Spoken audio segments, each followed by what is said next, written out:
আচ্ছা ভাই, আমার এই গাড়িটা যখন শোরুমে আসাল হ্যাঁ, তখন কতজনে গুয়া মারছে তার কোনো হিসাবই নাই।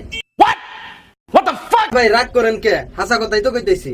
ঠিক বলেছো। জানি আমার কথা তোমাকে বিশ্বাস হবো না, তাহলে ওর মুখ দিয়ে শোনা যায়। তখন কত মানুষে চেকিং করে দেখছে, ওটা তো আমি কভার পারি না। প্রথম কথা হইলো তোর গাড়ির সাইলেন্সার দেখলেই বোঝা যায় যে কতজনে চালাইছে। তাও যদি বুঝবার না পারোস, আমার অডিয়েন্সের কাছে পাঠিয়ে দিস।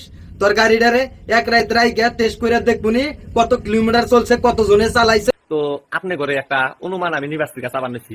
যখন ধরেন এই গাড়িটা শোরুমে আসাল, কত মানুষে হয়তো এই গাড়িটা জঙ্গলে নিয়ে রাত্রের বেলায় চালাইছে হিসাব ছাড়া। যাই হোক বন্ধুরা, ওর গাড়ি হিসাব ছাড়াই চালাক বা হিসাব করে চালাক, ওটা আমাকে দেহার ম্যাটার নাই। আমার ম্যাটার হলো এই ভিডিওতে আমি 100 লাইক দেখবার চাই। পরবর্তী ভিডিওতে ওরে গার ফাড়া রোস্ট করে দিমু, আমি কথা দিলাম।